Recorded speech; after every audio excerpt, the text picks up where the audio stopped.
نبهان وی کدي سي هجری وا و چې محمد بن قاسم په کم ډیټس کې راغلو پاغه ډیټ کې طارق بن زیاد چرته تلو اوندلستا سپین ته پاغه ټیم کې نو التا غاغه فتح کو دلته دا فتح کو التا غي هغه سو کاله وسو کو شپک سو کاله وسو کاله هغه پاتې شو غي پر نه خود اخر قرطبین هغه شل جوړ کو چې کوم دا غوار مانو زګه کاونټر ریولوشن والا لګي څنګه چلته لګیو دلته د اکبر دی رالل او دا علمگیر دی رالل دا کسان چې اکبر دی رال هغه ختماو نو یو طرف ته د اکبر په وخت کې خدای پاک مجدد الثانی پیدا کو نو کله چې د مرحټه وته وي چې هغه علمگیر ډیر تنگ کو نو چا خط لیکل او دغه ته عبدالي ته احمد شاه عبدالي ته شاه ولی الله شاه ولی الله ته خط ولیکو دا وس دا ریولوشن دی دا تباکی نو د دې ریولوشن کاونټر ریولوشن چې کوم سیستم جوړیږي دا غیر لپاره بندوبست کوي نو عبدالي راغی دلته کې احمد شاه عبدالي هغه چې مرحټي والل نو بیا لاړه زموږ یو وزیر مخکې ولو هغه سو ډاکو لفظ ویل او کړ اوس د موجوده وزیرانو کې چا د خپل نه خطر حالانکه موږ د عبدالي په نوم باندې د تعلیمي ادارې دي او د عبدالي په نسبت باندې موږ میزایل دي عبدالي زموږ سره چې کوم خکړو دا د دې د بچکودو د پاره نو دا سیستم چې تونو بیا چې کله حضرت امام معاویه رضی الله عنه کې اوسو خوبې دي یو دا چې دا کاتب وحی دی دویم دا چې دا خیر ایڈمنسټریټر دی دریم دا چې رسول الله صلی الله علیه وسلم دا غره لپاره دعا کړې و سلورم دا چې د خور چې وا صفیه رضی الله عنها او د رسول الله صلی الله علیه وسلم ټبر و او خب منتظمو نو چې لاس کاله وشو او لاس کاله لانه دي شي نو هغه ته یو خخ کله صحابي مغیره رضی الله عنه رضی الله هغه له مشوره ورکړه چې دا شی بیا ورانیږي نو کله وس نه څوک ولی عہد کې جو هغه یزید ولی عہد کو نو چې لاس کاله د چې کړه دا لاس کاله شو نو لاس کاله کنټینیویشن راغی چې د امام حضرت امیر معاویه رضی الله عنه د خلیفہ دی او هغه اعلان کړی دی سری اکشن نشته خو چې کله هغه وفات شو او یزید چارج علی نو دلته امام حسین ریاکشنری شو د دې وجنه چې دا زما د نیکه دین دی نو هغه حضرت ابوبکر صدیق سویلو ایبدل الدین وانا حی هغه رک پکې پړوک شو نو څه کسانې ملګرو چې سړی زوروري او سپایان وسره او زور پیي او د شپې ټلیفون وشي او ارسه ورانیږي نو سړی و چېره خو جوغلی بشوته خو چې کله دغه په شانتي سړی منور حسن سے په شان سړی نه موږ سواتیانو ته خط لیکلی و هغه الله دې وخي چې لکه یها پر تو ټینګ شي دی ته سوی عظیمت نو هغه یو فیملی و یو سمیه و یو یاسرو یو عمارو رضی الله تعالی عنهم نو دا پلارا او دا مورې دی ټینګ شو د عمار پلارو نو هغه و چې ابو جهل هغه دغه پورې په منځ بیل کړل خوای د خپل نوان اختیدل چې عمار رئیسار کو رضی الله تعالی عنہ وی چې ته بنګ دی پریدو ځکه پلار امور خوندل وجلل نو تا پریدو خو د رسول الله بد وای جو هغه وی دې ته په رخصت وای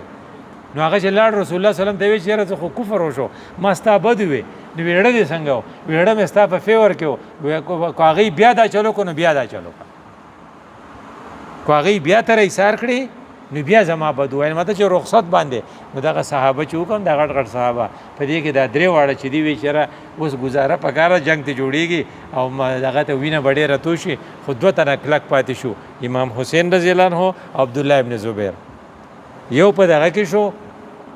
په مکه کې مکه سنټر شو ناغیل ته بیا ځوړن کړو حجاج ابن یوسف او می وجلې او می بیا ولا لاش ځوړن کړو او هغه مور چې راوته هغه چې دی ویني دومره حجاج ابن یوسف دومره غټ ظالمو چې د زوی ولا لکه اومي وجلې دی اومي ځوړن کړي دی پوخا به مټه کې یو کس وجلې واغې بیا ځوړن کړي او مور به ورته دغه نه قتل د کلی نه مټې ته چې کوم مخامخ کوم کلم نو ما ته هغه یاد شو نه ځوړن کړو نه هغه چې راوته نه هغه دا وې نه چغې واله نه مخ په سپېړو و هغه دا شاه سوار لا د خپل سورلین نه دی کوشي یہ شاه سوار ابھی تک اپنے سواری سے نہیں اترا دا یو زنانه ده او هغه زنانه دومره د حجاج ابن یوسف هغه ارمان پوره نشو او دا چې د امام حسین رضی الله عنه سره د خپل فیملی نه 72 کسان دي او کوفه ته لاړ بلې کې زما ستاره لپاره دا سبق دی چې کوفه والا زړونه چې دي ال امام حسین سره او توري چې د یزید سره وي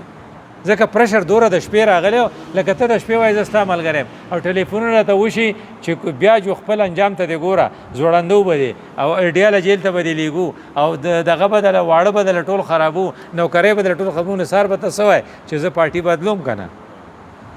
پرشر زیات شو که نه چې کله هغه پرشر ډېر راغی ناکوفې والا غریبانان چې دی هغې بیا د ټینګې نه نو بیا هغه ته وایي چې الکوفي لا یوفي کوفې والا چېرته وفا نه کوي خو مونږ ګورې ټول داسې یو دا ټول چې ته وایي چې ستا به ملګری او سار بیا نه نو حضرت امام حسین رضی الله عنه چې کوم کار کوو نو صرف د حکومت دپاره نه کوو خو وایي چې زما نیکه کوم دین راوړی هغه دین په پیور حیثیت کې د صحابو تر اوسه پورې هغه ایکسپورټ کړی په ټوله دنیا کې خور شوی اوس د یزید د لاسه هغه ورانیږي نو زه په خپل وس پړې ما زه په خپل وس پړې ما که زه پکې دغه شمه سزا نه بلکې زه پکې شهید شمه زما نه پکې سر پرې شي هغه سر یې وله چې پرې کړی و هغه بیا په نیزه کې اخیستی و او بیا یې د کوفې نه د عراق نه شام ته په لارې وړی او هلته کې چې یخی و نو په دې دغه وله په دې شونډو والا هغې کوم حکمران چې و هغه په لخته داسې دا شونډې وله ووالې نو په هغې موقع چې کوم صحابي موجود و هغه ورته ما رسول الله لیدلی چې دا شونډې خپل کړې دا ته چې کوم سره کې امام حسین دومره غټه قرباني وکړه نو چې دا قرباني وي رسه دپاره کړې و یو څو خبرې دي چې دی د دین دپاره کړې وه او یبدل الدین و انا حی او د هغې څه پیدې وي نمبړی پیدا دا وه چې کله د رسول الله صلی الله علیه وسلم هغه اسلامي نظامي د دې نه مخکې بادشاهتو نو چې اسلامي نظامي نو په هغې کې به صحیح ملک د خدای دی او قانون به د چی د الله بی او حکمران به خدای ته جوابدهي خو چې کله شاهي نظامي نو بیا به ملک ستا شي او بیا به حکمران خدای ته نه جواب دی دا خلق به تا ته جوابدهي او خدای پاک به د هر چا نه تپوس کوي خو شاه وایي چې زمانه به نه کوي د شاه په ذهن کې خدا نشي چې زمانه به تپوس کوي نو چونکې دا یو غټ نقصان و د هغې نقصان نه د بچ کېدو دپاره حضرت امام حسین دا قرباني ورکړه دویمه وجه چې امام حسین د قربانۍ دپاره ویلې وه چې هغه دا کړی چې دا وه چې هغه دغه به څه کوي د بادشاه ذمواري څه ده یامرون بالمعروف وینحون عن المنکر ویقیمون الصلاة خو چې کله شاهي نظام شي نو هغه به یامرون بالمعروف نه کوي یامرون بشهانشاهیت به کوي چې زما خیال ساده زه چې سوامه هغه به کوئ نو تاسو به ما ته یا به خوله بند کوئ یا به زما صفت کوئ لکه څنګه چې زموږ بادشاهانو کو والي صاحب چې به ته صفت کې نو هغه څه زموږ چې به کومه شمسوله یاد دی راته هغه نن 12 دسمبر دی په ټول عمر کې غور دی دا به وي نو هغه به خوشحاله نو شهنشاه دې ته و چې ته به د هغه صفت کې داسې نه چې ته به د الله صفت کې او شهنشاه به ستانه خپل اقتدار غواړي استانه د خدای اقتدار نه غواړي نو دا یو تبدیلی را روانه و واقعا هغه وشوه یو بله خبره دا ده چې په اسلامي حکومت کې به تر خلقو ضمیر بیدار ساتي نو هغه چې کله غلطي کیږي چې ستا ضمیر بیداري ته به پاسې نو ښځه په حضرت عمر صاحب پسې پاسېده وی چې خدای ته څنګه د مهر مقرره چې دوره مهر ورکړې قرآن کې څه دي قنطارن که تاسو ولا ډېر سارے ورکړي نو ډېر سارے خدای وي نو ته د خدای خبرې نه هغه حضرت عمر صاحب غونتې شخصیت ورته وایي چې اخطأ عمر خطا شو او واصابت امرأه او ښځې وګټله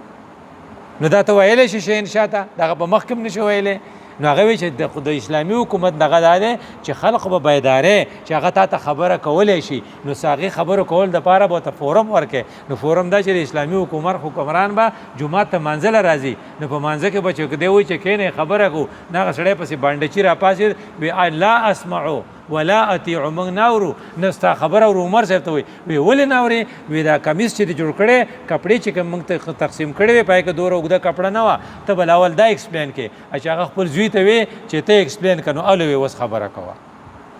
او په شخصي حکومت کې دا نشي کېدی شخصي حکومت راته وایي چې زه به دله خوله وګنډم زما خلاف به خبرې نه کوې یا به غلی شي کو یو پوسټ ورکړو نو زه به دله میډیا اوس ته دغه چې څومره دغه بند کړي دي که نه دا چینلې به دله ټولې بند کړم نو حضرت امام حسین په دې پوهېدو چې بیا به چینلې بندوي نو د چینلو ازادي دپاره هغه دا په اسلامي حکومت کې دی بله دا چې مخکې به دی چې بیعت په وکې بیا به ستا اقتداري او د شخصي حکومت کې دی چې لاول اقتدار دی وروستو به بیعتي لکه دې سی کنه مونږ ولې شل باندې کې ما ولیدل په شل باندې کې چې زمونږ کې الیکشن نو هغه به الیکشن به ته وګټې نو بیا به ته حل پوښته نو مونږ ته په وخت کې دغه دی ان پی حکومت دی وزیر نصر افتخار د افتخار دی به افتخار سره افتخار حسین دی کنه افتخار حسین وزیرو دغه پیغام مونږ ته راغی چې هغه ویلی چې ارسوره وټونه یې خو ګټو به مونږه کو سلور سو وټونه کوي خو مونږ ویلی دي بیکاز دا ډیسایډ شوی دی چې ګټو به مونږه نو په دې کې دی چې ګټې به ته مخ کې وټونه به ورسته چول شي امام حسین د دینه یریدو ناغه ځکه وی چې بیعت په مخ کې حکومت به ورسته چې شهنشاهیت راشي نو حکومت په مخ کې راځي او خلق به ورسته راځي نه بیا به بیعت کوي نو حضرت امام مالک ودا نه کیږي په زور بیعت نه کیږي هغه چې امام حسین دته وی فورکاست پریډکشن چې امام حسین کوم پریډکشن کړو هغه امام مالک باندې رااله امام مالک چې ویره زور طلاق نه واقع کیږي امام مالک چې ویره زور بیعت نه کیږي نو جیل ته وېستو امام مالک غونته شخصیت موطا امام مالک دا غټ کتاب دی دا یو بهترین امام دی دا د مسجد نبوي او خاص محدث دی او هغه جیل ته بوته او دومره واخو چې د دواړو شولډرز ډیسلوکیشن شو دواړه دغه اوږې ختلې وي دا ولې دا امام حسین چې کوم خبره کړې هغه وسو شو بیا چې په عدالت کې او فیصلې په دې طریقه نه کیږي چې ته به وکیل به دلایل ورکې پای به کیږي عدالت په فیصلې دي چې کوي چې شا کوم فیصله غواړي اب ته ټلیفون کړي او هغه به کوي نو هغه شانتي چې کله هغه حالات واقعي قشانو شو امام ابو حنیفه وی چې جیل می قبول دی خدای عدالت ته نظم نو زهر ولا ورکړل په جیل کو په سر به ولا کوړې واخلې نو مطلب چې د حضرت امام حسین رضی الله عنه فورکاست و هغه ټیکو نو دیو جن زمونږ اخیری اعلان ده چې اسلام زنده ہوتا ہے ہر کربلا کے بعد هغه سا ورکو خپل ټول نسل قربان کو صرف دې د پاره چې تاسو دا پته ولګي وسم چې کوم حالات دي نو په دې حالاتو کې چې ستا لکه کې دې چې اسرائیل تسلیم کړي ته چې ابراهیم اکاډ او تسلیم کړي د هندو مشری اومنه کنه نو ته وای چې نه اسلام زنده ہوتا ہے ہر کربلا کے بعد ځکه چې پمنهم من قضا نحبه دا ما چې کومه قصې وکړي دی خپل کار کړي دي ومنهم من ينتظر او دا خلق دا موجوده چې دی پته مده وما بدلوا تبدیلا دی به پارټیم نه بدلی دی به جندم نه بدلی او دی به موقف هم نه بدلی الله دې مال تاسو په عمل توفیق راکړي اقول قولي هذا استغفر الله لي ولكم ولسائر